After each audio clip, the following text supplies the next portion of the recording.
Hello, everybody. This is Founder Laerun, and I am here with Lady Shel, and we are going to feature a character build of the new um, Unearthed Arcana, which is a barbarian path called Path of the Beast. How are you doing today, Lady Shel? I'm doing fine, but apparently I put the wrong word. I said it was a path of the barbarian. It's the path of the beast, though. I'm just confused. Sorry. It's Friday. Hey, TGI. Yeah, TGIF for sure. So let's get into this barbarian thing. Occasionally, Lady Shel can put some links in the chat. So this is the Unearthed Arcana version of the um, Path of the Barbarian for Fantasy Grounds. I guess they can't hear you very well, so let me turn up your mic. Maybe that'll help a little bit. Okay. And so here we go. Let's do some customization. So the topic here right now is basically when you create a character in the 5th edition rule set in this particular case. Generally, when you build your character, you're kind of limited, or you stop at a certain point, and you're kind of missing or lacking some things. And now this is no fault of Smiteworks or Wizards of the Coast. What you have to realize is that Wizards of the Coast actually just gives them the rule set. Then basically Smiteworks has to take that and convert it and make it work for Fantasy Grounds. So they have to put a developer on it full time. And this is something that has evolved over years. So this didn't come straight out of the box. I mean, these effects coding and all this macros and such are not something that was put in right off the bat. Maybe a couple of them were, but so you have to remember the rule set adapts and it evolves with the community. So as more people use it, more people get involved, they start making content, and in this particular case, Rob 2E actually started making the coding effects a few years ago, or at least a couple of years ago. And that's how I first met him. And when I first saw those, I had no clue. I thought I was missing something for my games. It's like, how come I don't have that? So once I found out that it was actually community made, then I kind of followed up on it, and I ended up really enjoying the features. And it's also taken me a good year to kind of figure out how they apply and how when to use them and when not to use them. So I have here Ludwik the Strong. He's a third level barbarian. His background is an outlander, and his race is a human variant. He has a 17 strength, a 14 dexterity, a 15 con, an 8 intelligence, so he's not the brightest tool in the shed. He has a 12 wisdom and a 10 charisma. So he's not stupid, but he's very wise, but he's just not quick witted. Um, he's pretty much fully built. He's third level, like I said. He has all his skills. I added his little hand drum. That's his instrument that he got from his homeland.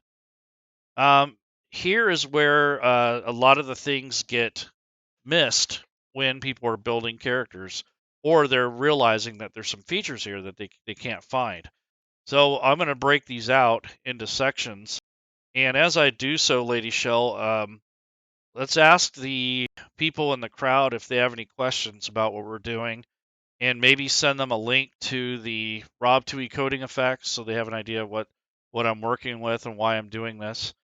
And also, if you have any questions about this UA creature or path, because it's not part of the official products yet.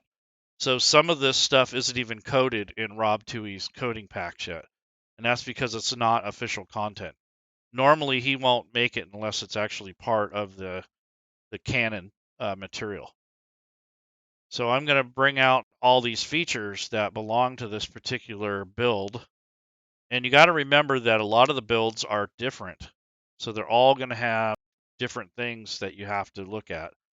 But right now, what I'm doing is taking out all the features that this character has, including the traits. That usually comes from your racial traits. And any skills. Let's see, he already had this. He already got one skill of his choice, so I don't have to worry about that. And then I gave him his languages already. He already has all his inventory. It's nice and organized. And I'm going to show you guys how to add this on your character sheets if you think it's applicable for your game. Just keep track of your resources, like your torches, water, your food, those sort of things. And then he has 1 potion of healing. I just filled out the real base for his notes. I haven't done his personality traits or background yet. So mainly we're going to be focusing on this actions tab.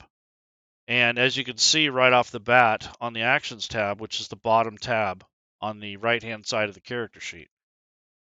Normally when you first start, you won't have a whole lot of actions back here. You might have some spells, and then you're going to have your weapons. And you have to make sure that these weapons are equipped in your inventory. And in this case, he doesn't have any armor, so he gets to benefit from the unarmed defense. It says while you're not carrying any armor, your armor class is 10 plus your dex plus your constitution modifier. Now you can have a shield and still gain the benefit. So if you go back to the front of his character sheet, he has a 14. That's because he's got 2 from dex and 2 from his con. And that's why that number is a natural 14. But the minute he takes armor, that bonus from his secondary stat goes away. So if you're going to get armor instead of using the unarmed feature, you better consider getting something pretty heavy. Or make him a little bit more on the stealthy side and not wear armor, and that would be the other way to handle it. So are there any questions so far about what we're going to do here? So I'm hoping that you guys will kind of get the idea of how to customize your sheets above and beyond what you would normally get with the standard player's handbook. You can learn to do this yourself. Lady Shel has a link that leads to the D&D 5e wiki for Fantasy Grounds. It is a comprehensive guide to tell you what the keywords are, the text strings, gives you examples of how different features and different codes would work. And it just gives you a really comprehensive breakdown on how to get started on understanding how these things work. The other trick is learning how they apply to the rule set and how they plug in. Now that takes a little practice. So even if you know all the keywords, you still have to know where they apply and how they apply to the rule set. There are other rule sets that have some coding, but I don't know how well they're documented, or they're not available for sale like Rob's products are, because there's no store or third-party outlet to sell community content at this time. So that's why we're able to, Rob is able to sell it on the DM's Guild and make a profit of it, because there is a place where he can license the product. So he does that full time, sits and makes this stuff, and then he can keep building things for tools, usually for D&D Adventurers. That's his favorite, basically genre. So another thing is when you make content for the DM's Guild, you are basically at their mercy.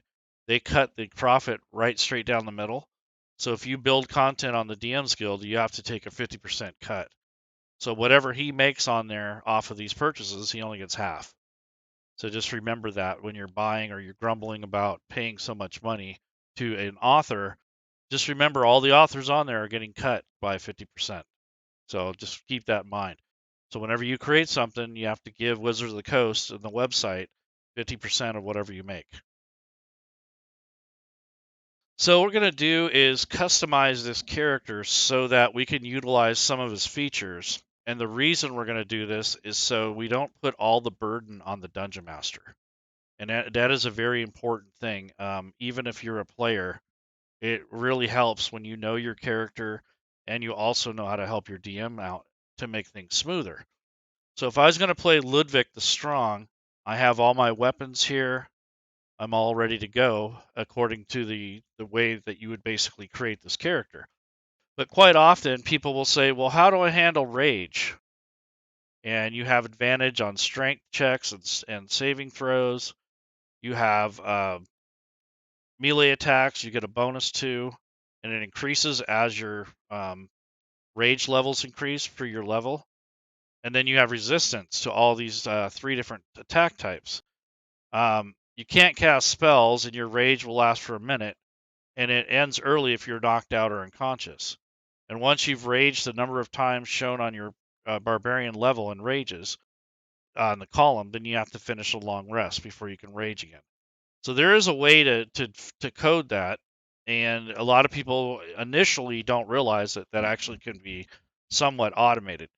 Now, not every feature can be automated, just certain ones, and there's real no book that tells you, okay, these are automated, these aren't. You just have to get to know the rule set and get familiar with it so you can understand how Fantasy Grounds works and its limitations. So it's really difficult to just say, okay, this stuff is not automated, this stuff is. So there's no book that tells you, okay, you can do this, you can't do that. You have to kind of experiment with it, and you have to make sure that you understand how it applies to a given situation within your rule set. I have a question. Sure. Okay, it said you can't cast spells when you're doing that rage. Right. I didn't know a barbarian has spells. Does this particular barbarian have spells? Well, it says if you are able to cast spells, you can't cast them or concentrate on them while raging. So there may be Okay. occasion where you are a elven barbarian and you have a cantrip that's free from your race. So there are Or exceptions. or you could be taking a feat that was like Correct. spell thief or whatever Right. the one. Yeah. Exactly. Okay. Got So it. if you have any exceptions, they're just saying you can't do it. So there is an effect that can be applied to this sheet for that rage ability. Okay, so there are ways to do it. Also, since this is a UA build, I have to create a lot of this myself. So I went ahead and made one just to kind of get started. Now this is my racial feat. This is called Tavern Brawler. Tavern Brawler is a feature that allows you to pick up any object, turn it into a weapon, and you're proficient with it. Plus, you get a +1 bonus on your con, and you have a chance to grapple. So there is quite a bit to this. So this feat, Tavern Brawler, is the one that I picked for this particular build because I am a human variant. So basically, I can pick up a rock, a stick, a broken weapon, whatever it is, and use that against my opponent and be proficient with it. Otherwise, you're just kind of like wildly using the product. So he's used to picking up some strange stuff and using it as weapons if he's in a dire situation. And then I like the constitution bonus that you get from it as well. So what I've done is I've broken this down into two different things. It's the same feat, but I have it set up in different actions. So instead of making a weapon that is my tavern brawler attack, I've actually made effects for it. And then to denote that I'm using it, what I'm going to do is I'm going to go to the combat tracker, and I have the character loaded up here on the top left. Right now, he doesn't have any effects. But when I use this effect, I have a couple buttons here, and I'm going to expand this out so you can see what I got. So the first button is just a note. It says bonus action, grapple, and then self. So this just tells the DM and the player and anybody else that this particular character build has that ability. So that's all that is. It doesn't do anything, it's just a note. It reminds you that you have a bonus action when you grapple. Now, when you actually go to use the grapple action, I'm going to go ahead and go to grab a creature of some sort. That way we can test this out. So I'm going to go to, let's see. While you're grabbing that creature, I'm Sure. going to try out my other headset. This is my Okay. other Okay. headset. Can anyone hear me any better on this?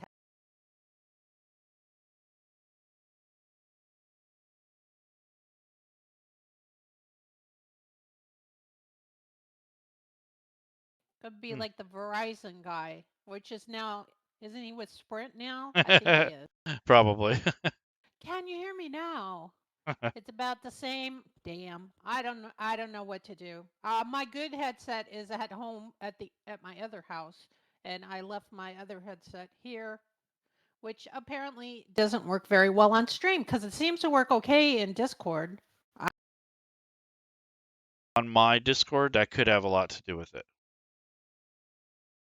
Did that get better? Is that better now?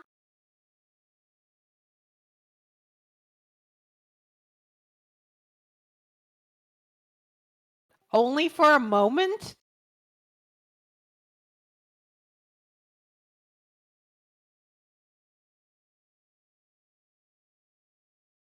Lady Shel. Let's see. Well, if it was the end of your sentence, it's good now. Okay, I won't move. Maybe it's a wiring or something. All right, it's good to go now. All right, so basically, I'm going to go ahead and see what I can get in here. So I'm just going to get an NPC. I'm going to grab this acolyte. So this is an evil demon worshipping acolyte, and we have Ludwik the Strong. So if I wanted to use the grapple feature on this would be a bonus action. So I'd first want to make my attack. So when you're attacking with your improvised weapon, you have to first make a strike with it. So rather than making it a weapon, what I've done is I made this an effect. So I'm going to go ahead and I have a cast button here, which is basically a melee attack, and it's based on ability, and the ability is strength, and then I have proficiency in it, and then if any bonuses were added, it'd be there. So I'm going to go ahead and drag the effect, which is basically an attack roll, onto the acolyte. So I'm going to drag this on. Oh, what do you know? I rolled a 1, so that was a big miss. So he probably stumbled over his own feet and went, oops. So that wasn't a good start. So let's try it again.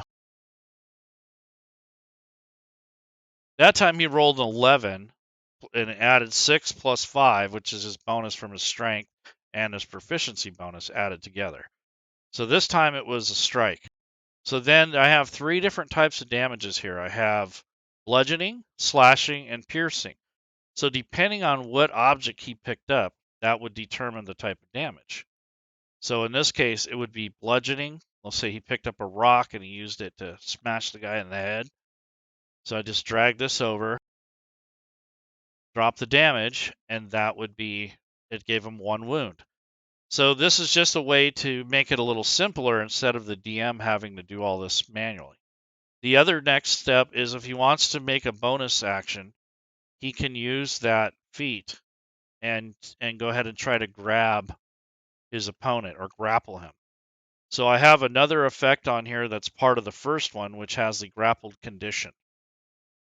So what I've done is not only is there a note on here that has the Tavern Brawler, but there's also an effect that is considered grappled. And this is a bonus action. So I drag this over, I drop it, and now he's actually grappled. And if you go to his effects up here, it shows condition grappled. So there's an actual condition here, grappled, that's applied. So now he will be at disadvantage if I try to attack him normally. So let's see if that works. So I'm going to take Ludwik, and I'm just going to do a regular attack on him. I'll say he takes one of his hand axes out and tries to chop at him while he's grabbing onto him. But that wouldn't really be a good demonstration because that'd be hard to do. But I just want to make sure the weapon attack works correctly. So I'll just take a dagger. Yeah, so there's a hit. So it may not have added the grappled effect properly, but if you need to, you would go over to the effects, which are these here, and the effect is grappled. And I got it spelled correctly, so I'm not sure what that is, but you would put this on there, and technically if he was grappled, yeah, there might be some sort of penalty involved there. But nonetheless, that is basically how the grappled effect would be applied. So I got it right. It just doesn't seem like it's working right. And I don't think grappled necessarily gives you disadvantage or advantage. I think it's a condition that does something else. So that would be how this effect was written. Even though it's in 2 parts, it's actually one thing. and there's no limitation on it, so it's not like you can only do it once per day. So I don't have to set the daily requirements for it. So that's just the racial trait that I put together based off the description of the feat. So if you go to the feats and you look it up, it gives you all the different things that you get. And I already manually added the extra con bonus too. So these are things that you have to kind of do to round out your character. Now, there are some things that are already built for this particular character. So I'm going to go ahead and make a customized window or a section or a group which will feature the class features for this particular build. So the Path of the Beast, most of this stuff is done because it's standard Barbarian, but I'm going to have to build the Form of the Beast, which is a 3rd level feature. I don't have this created yet. I'm going to do that on the show. In this point, you get a kind of a minor shapeshift where your mouth will transform into a bestial snout or mandibles or tusks or whatever, and you can bite for 1d8 points on each hit. And then if you bite, you get to regain hit points equal to your Constitution modifier. And that would be for the beginning of your turn. There's also claw attacks, and you can make a bonus action if you attack as part of your turn. So you can make a regular attack, and then you can follow up with a claw attack. So it's kind of like an extra bonus attack. Or if you use your tail, you can lash with it, and it's got spines on it, and it does a d12, but the only thing is that's really cool about it is it has the reach property. So you can attack 10 feet away, which is really cool. So that's just a matter of how you want to set this up. So I have to set this action up as 3 separate attacks, basically. And I'll do that shortly. But first of all, I want to get the most of the things out of the way, which are the standard features for the Barbarian. So the standard ones, the ones that are canon or that are part of the rules, are actually already done. So if I go to the spells list, I'm using Rob Tui's coding effects. And if you go to the class features, this is where they're stored. And then you go down this list and you make sure that you have whatever it is that your class or build gives you. So for instance, I have Danger Sense. So first I'm going to make a new group on here by clicking the edit button on the very bottom of the character sheet. Now remember, this character is almost fully done. I'm just doing the very last parts of it. So I'm going to go ahead and click the star, which is add power, and I'm going to name the group. So this is going to be class features.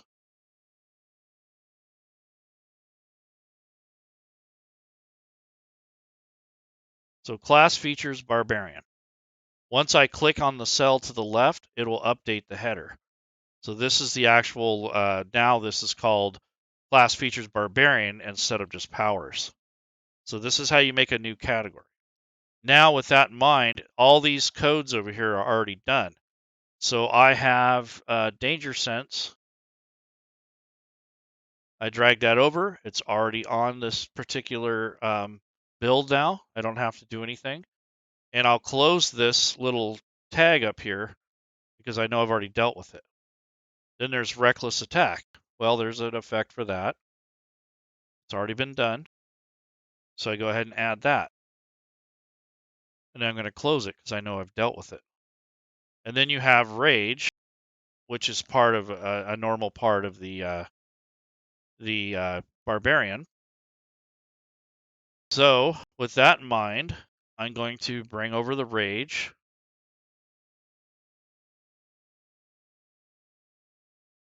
And now the only thing I have to make now is this Form of the Beast. So I'm going to go ahead and drag this onto the sheet so at least I have the description. I may not have all the codes, but I will have the description to start with. So these other ones that we put on there already have the coding. Matter of fact, you can take a look at Barbarian Rage. This is one that's often asked about. So if you look at that, it's kind of complex. It's got a lot of things in there, but it's also has a lot of features. So if you open this up, what you have is the description followed by a semicolon, and then this ADV check means advantage on checks, And if you say all, that would be all your ability checks, but in this case, it's only strength. Advantage on saves. So in this case, it only pertains to saves. And then this damage, (2) is for melee. And then you can resist bludgeoning, piercing, and slashing. So resist automatically gives you half damage on anything related to those type of attacks. And then the duration's 1 minute. Targeting is self because this only affects him. You can't cast it on somebody else. So this is already set up for this particular character. Reckless attack, it just gives you advantage on your attack rolls and melee attacks. And then your danger sense gives you advantage on dexterity checks, especially when it comes to avoiding hazards and such. Or maybe even an ambush or attack or something like that. But those would be your usages. So some of these are situational, some of them are not. And this is why when you build these, you kind of have to know how it interfaces with the game and how it sticks with the rules as well. So now I'm going to go ahead and take this form of the beast, and I'm just going to drag it to the actions tab. And if you can see right here, it's already added a lot of the damage types. So if you look down here, it's already done all that for you. And that's because of the way it's worded. So that is the way that Fantasy Grounds will parse it if this coding effect is actually worded correctly. Now all you have to do is kind of label them so you know what they're for. So that's not too hard. So what I'm going to do is basically look at this and say, okay, most of this is damage. So that's what they added here. One is a heal because of the bite, but the others are just damage. So this is something that basically you just need to label so you remember what is what. Right now, it just set the actions up automatically.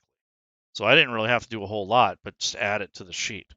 Now, you're not always going to get this perfect. You're going to have to adjust them, but this does do some of the work for you. Now I want to make sure that this is in the correct category. So I'm going to copy this category name and paste it in here.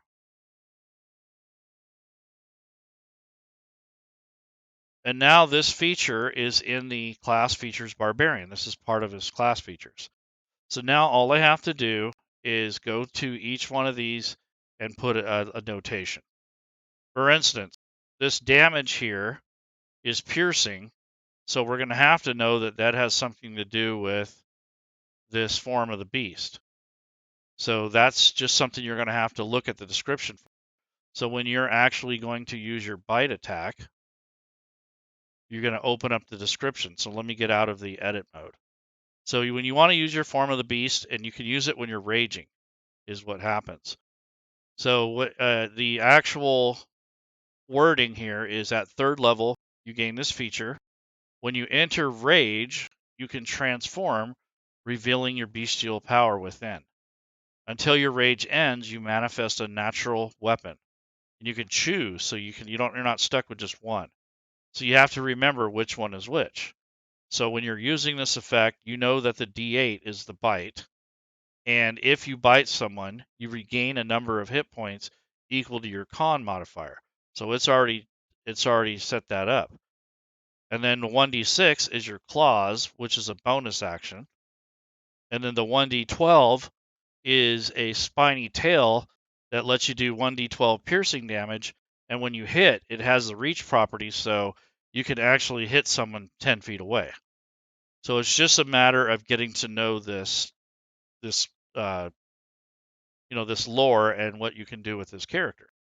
So your form of the beast is pretty simple. It already set most of it up for you. The only thing I didn't care for is it's not very well labeled, but that's fine. As long as you have that description there, you can look that up every time you use it, and you'll know what it is. Not a question, but excuse me, a comment. Stranger Brown said, I'd be tempted to create a spell attack with the spell that is created as a bite melee attack. Yes. Now, I would, it might be agree. good, but what attribute would you have your spell casting ability? Because Barbarian isn't really a spellcaster? Does he even have a spellcasting ability? Well, what he's saying is the cast function is the attack roll, basically. Oh, okay. Or a save. So I could right click on this and add a cast, which doesn't mean you're casting a spell, it's just dice. Okay, and it's blank right now. So if I put this here and I change this to melee, and then I change this to ability, and then I change this to probably barbarian, or you can change. Actually, this would be strength. That's what he's talking about. And now you have an attack roll that you can apply when you go to attack the creature. So, in other words, if I wanted to use this ability on this acolyte, I would first do the cast action, which is the actual strike, and he missed that time. So now instead of just having the damage features, you also have the attack feature as well. So that would be this button here. So I take this and drag it to your enemy. This time he hits. Now he's, announced that he wants to do his bite. So I'm going to do 1d8 piercing. And then if I had damage done, let's say I had 1 point of damage, I could also heal myself with 2 points. And that's based off your con bonus. Is the form of the beast separate from the others? This is its own thing, right? Yeah, this is like its you own got thing. danger sense, rage. Right. So okay, so this is an attack. It's an action, and it manifests. Yeah, I into, meant to say action. Yes. It's an action. It's an attack action, but it also works in conjunction with your rage attack. So you have to rage first, and then you do the attack. Yeah, if good you thing want rage to. is a bonus action. That is very cool. Yep. So that is basically how this would work. So hopefully that satiates what he had said, is that you'd want to put the attack action. So this is something that you would have set up ahead of time so that you don't have to, mess with it while you're in gameplay. The other thing is that the amount of times you get to rage. So there's a table on there, but this is a 3rd level guy, so he gets 3 rages per day. So I'm going to change this to preparation. Right now I don't have it set, but I'm going to change this to 3. And it says daily. So now what will happen is when I go to combat mode, it'll set up how many times I used it. So I've already used it once. And as you go on, if you use it all up in one day, that ability disappears. But that would also take out this form of the beast also, and reckless attack, because those are both related to rage. So you can do reckless attack, or you can do form of the beast. I don't think you can do both. And this can only be done when you make your first attack. So if I was going to use this character, I would do the rage. My first attack would be reckless attack. And then the next attacks would just be my form of the beast attacks. So I'd probably use the claw one and use a melee weapon, and then follow up with a bonus action on the claw. So that's probably how I would use that if I use a melee weapon. Or if you didn't have a weapon, you can have your Tavern Brawler feature and just use this stuff here.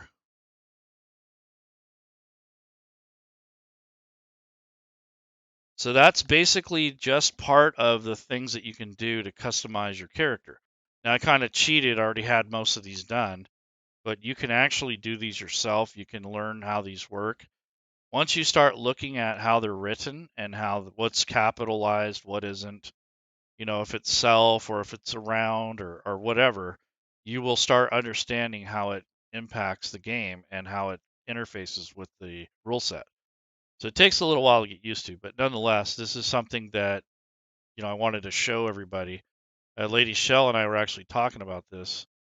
Like, how do people know how to win and how to do it? To be honest, it has to do with how much time you spend in the software and how much it means to you when you're playing. So it really does just depends on the situation. Some people can get by without any of this stuff, and there are other rule sets where you can't do any of this.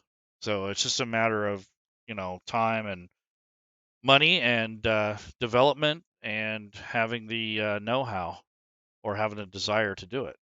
Some people don't even want to mess with this stuff; they just want to play. So let me think here. So we're going to make a new group here. So this is the barbarian features. These are the racial traits. I've kind of handled those already. Now I'm going to build another group for the standard actions. So I hit the edit button on the bottom right, and I'm going to click the star, which is add power. And we're just going to call it standard actions.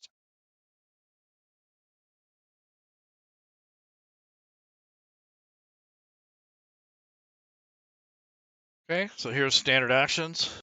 Now I'm just going to drag these 4 actions over.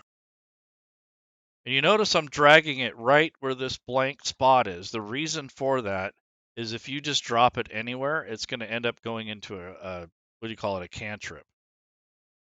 So you want to make sure you're dropping it in the correct area. Otherwise, it just goes wherever it wants.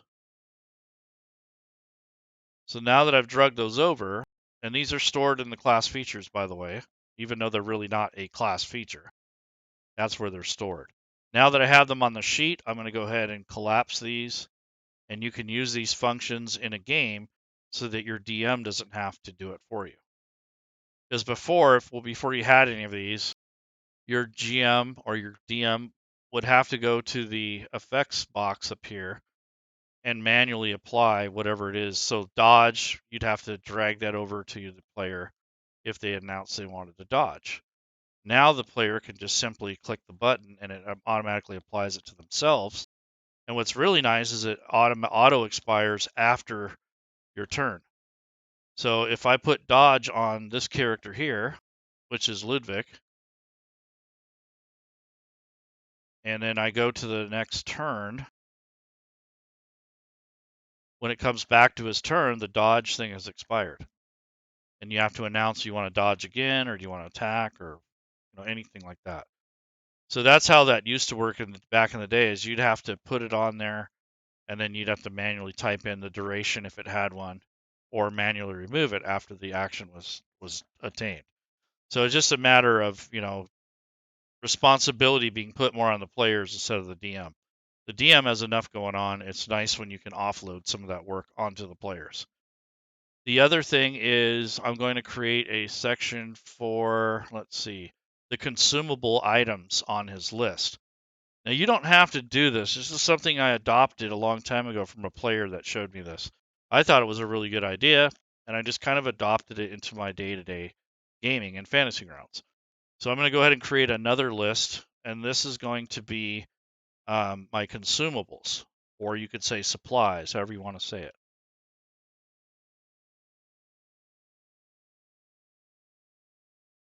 So I'm going to say supplies, so it ends up here on the bottom.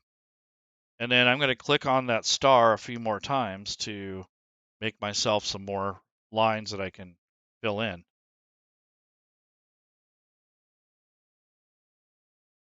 And I'm just copying and pasting the word supplies into these cells so they end up in the right group.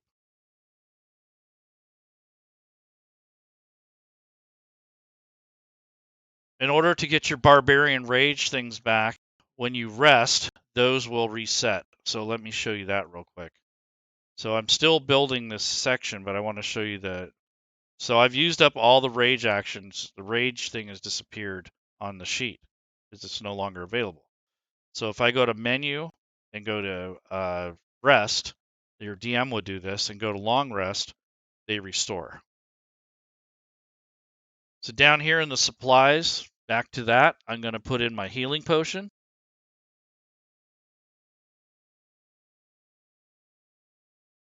Because I have one in my inventory.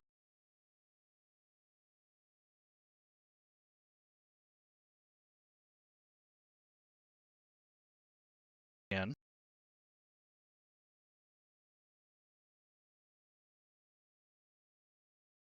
rations. And one other would be my let's see, torches. So these do not tie into the actual inventory, but they do reflect what I started with. And at the end of your session, you can go to your inventory and remove how many you've used up. This is just a tally sheet to keep track of it. So I'm going to go to preparation, and I'm going to put in the quantities that I have.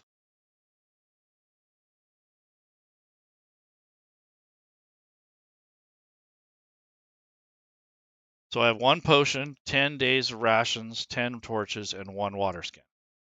Now, instead of saying daily on the right-hand side, I can click on it to where it just says once. And what that'll do is when you check it off, it doesn't restore after a long rest. It'll actually stay that way until you manually change it. So I'm going to go back to the Combat Actions tab. And now you have these little bubbles here to keep track of what you've used. So if you use up some of your food, let's say you use the torch, and that, so on and so forth. If you drink your water for the day, it disappears. You have to fill the water back up. So these are just ways to keep track of your stuff. And then the healing potion itself, I can actually add a healing function to it. So there's no description and there's no function here yet. So the first thing I'm going to do is grab the description if I can. Sometimes you can't pull the description out because the item might be locked. In this case, this one's unlocked, so I'm just going to copy this data. The only reason I'm doing this is for convenience. Now, once I have the description, I'll go ahead and lock it, close it, and I'll lock this. So all this does is it gives you a description on your Actions tab, so you don't have to go all the way back to your inventory. Then it also tells you how much healing it does. So I'm going to go ahead and add this function to Fantasy Grounds and to my sheet. So here's the healing potion. It's just a note now. So if I want to actually make it heal, I will right click on it. I'm going to add action, which is the arrow, and then I'm going to add the heal function. So it kind of works like these other spells do. Then once I do that, on the far right, I'm going to open up this magnifying glass, and I'm going to actually drag 2d4. So I pick up a 4-sided, and I right click on it before I drop it, and that gives you 2 dice. And I'm going to put 2 where the bonus box is. And that's basically your potion right there. So now you have an object that actually does something. So if Ludwik here was wounded, I'm going to give him 11 wounds. And drag this potion up, drop it on him. He's healed, or somewhat healed. He got a few points of healing damage done, or healed. And then I would check off the box, and the potion disappears. So now if you change this to preparation or go to standard mode, you can actually uncheck it. So let's say you have gone to a store and re-upped your supplies, and you've got your torches replaced, you filled your water skin with water, then you can go back to your regular mode, and that stuff will be there. So that's how you customize your sheet to make things a little bit easier for you when you're playing. Now this guy has another feature called Wanderer. And what this is an excellent memory for maps and geography, and you can always recall the general layout of terrain, settlements, and other features around you. In addition, you can find food and water for yourself and up to 5 other people each day, provided that the land will offer berries and game and so on and so forth. So it may not work so well in the desert. But nonetheless, that's a really cool feature, and that would make this replenishment a lot easier on you. And it also gives you probably advantage on navigating through the forest. So if you were going to use your skill, let's say your ability survival, and you have this wanderer skill and you got a really tough challenge, perhaps your DM will give you a bonus action because you have this wanderer feature. So if it had anything to do with navigating or understanding the layout of the land, that might be something that would grant you advantage or at least some more insight. So that's something that you don't want to pass up if you can use it. I mean, it's very rare, but it's a nice feature. So the Path of the Beast, you have an origin table, which I failed to mention earlier. But when you're building this character, there's a table that you can either pick or that determines how it is that you have received these gifts from the wild. So I'm going to go ahead and roll. And it says a Fey spirit gifted you with the ability to adopt different bestial aspects. So if you like that, you would add that to your notes back here. So I just dragged that up to my notes. So that's where the manifestation came from, is that I was given this gift from a Fey creature, and it allows me to adopt the different bestial aspects. Maybe I inadvertently rescued somebody and didn't realize who they were. Maybe I helped Mother Nature in a weird way and didn't realize it, and I was given a boon or gift because of that. Or maybe I was born in the forest, and to protect me, I was granted that ability so that I can take on different bestial aspects to defend myself and to hunt. So it could be anything, but it kind of gives you an idea of your backstory on how this came about. There's one in there where you're born that way. There's one that you were like the druid's offspring. There's some other cool options. At 6th level, you can grow in power, and the weapons that you get, they also get supplemented with other things. So at 6th level, not only do you get the natural weapons, but you get other things as well. You get resistances, you get the ability to swim. You can do a long rest or a short rest instead of just a long rest. You get swimming, you gain climbing, and you can jump. So you get 3 different physical aspects on the bestial path when you get higher levels. And they even give you a note about jumping and such. So that's pretty cool.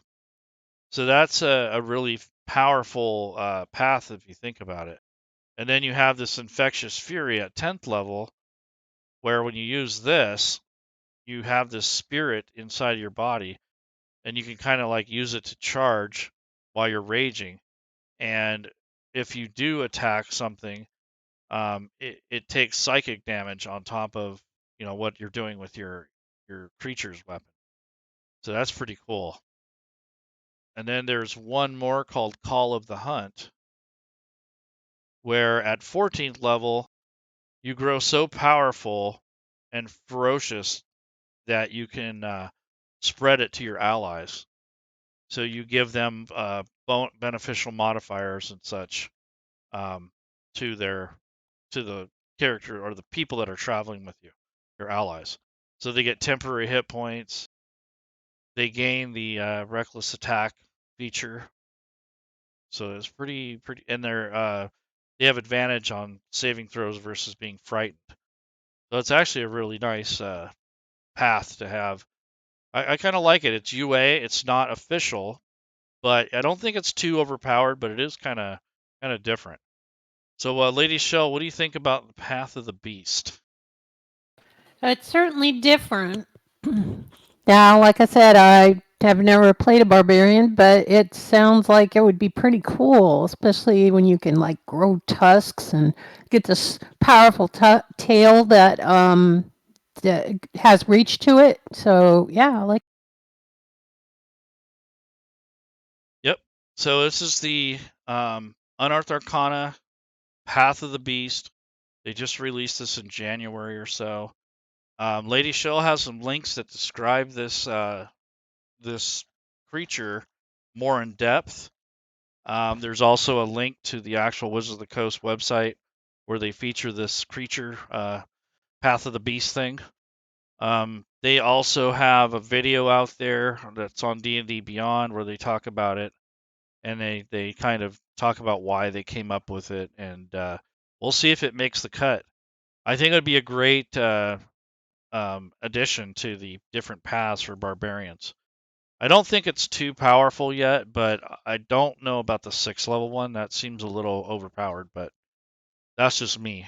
But everything else looked pretty good. So that is basically how you would take your actions to the next level instead of just settling for whatever you end up with. So I've added the class features for the Barbarian, which most of those are already done. So if you want to get Rob Tui's coding effects, you can certainly do that. The form of the beast, I had to do that myself. The racial traits are already coded, but it doesn't have the attacks and the different damage types. So I added those myself. The standard actions, those are already done. And the supplies thing is kind of a, if you want a type thing. You don't have to. So that is pretty much a fully developed barbarian. I can't think of anything else that would need to be added other than his backstory. So his name's Ludwik the Strong, and like I said, he's a third level Outlander human barbarian human variant, and then he has his stats already. He's all ready to go. So he's a playable character at this point. I just think I would rein in the 6th level power a little bit. That's the only thing I could see that I would like too much with this particular Unearthed Arcana.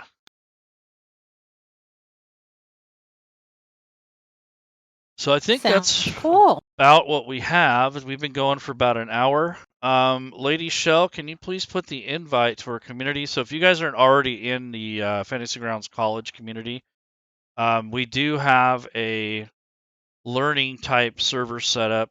We don't offer a whole bunch of games, although we do have one shots. But our main claim to fame is to teach you how to use Fantasy Grounds, to get you used to it, to kind of learn the culture, to offer us help. Maybe you know something we don't.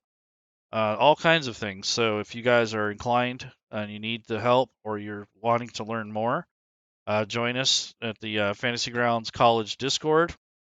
We are not a part of Smiteworks or Fantasy Grounds themselves. We are simply a community that are basically we're big fans of Fantasy Grounds. We do have the approval to use the Fantasy Grounds College moniker, and Fantasy Grounds has a good working relationship with us, so they're pretty happy with us for now. And yeah, so join us. And again, this is founder Laerun and Lady Shel. Lady Shel, can you tell us a little bit about what you do around the college? Okay, I could say, oh, wait, let me move my microphone down. I could say I do quite a bit. I'm the social media person. I am do if you see the FGC community Twitter page, that's the one that I post on. And I help with the our official Facebook page, and then our around on the Discord, I am the events coordinator. So when we have big events, which in July we'll be celebrating our 3rd year of founding, we call that our Founders Day weekend, and we have games all weekend, and that's usually a lot of fun. There's prizes, and just everyone just really loves that. It's a lot of fun. And we had an event that featured a variety of map makers, cartographers, and we got like some backstories about how they started. We got to see some of their work, and that was fun. And we hope if you haven't joined our community, you'll come over and join us and learn about Fantasy Grounds even more. Yep.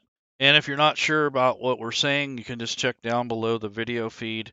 You have our join our Discord. We have a Patreon donation channel, tips. We also plan on doing these at least once every other week if we can, or once a week. And we'll just pick out a topic. And if you guys have any ideas of something you want us to cover, we'll do it. We're going to refrain from doing too much stuff in Unity for now because it is not fully developed. And a lot of the videos that we've put out recently might have to be updated or changed or deleted because of the changes that might happen.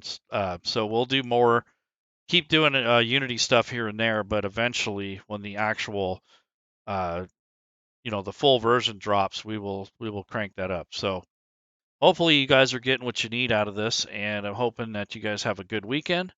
Happy Friday, and we'll see you around the community. Bye bye. Bye.